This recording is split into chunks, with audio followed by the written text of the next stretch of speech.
ગામ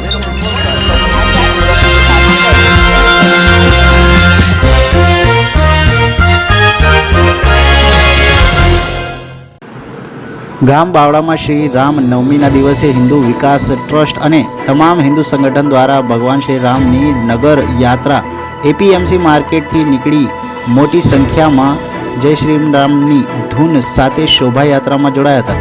જ્યારે ગામ લોકોનો ગામના આગેવાનોએ ખૂબ જ સાથ સહકાર આપી મોટી માત્રામાં હરિભક્તો શોભાયાત્રામાં જોડાયા હતા।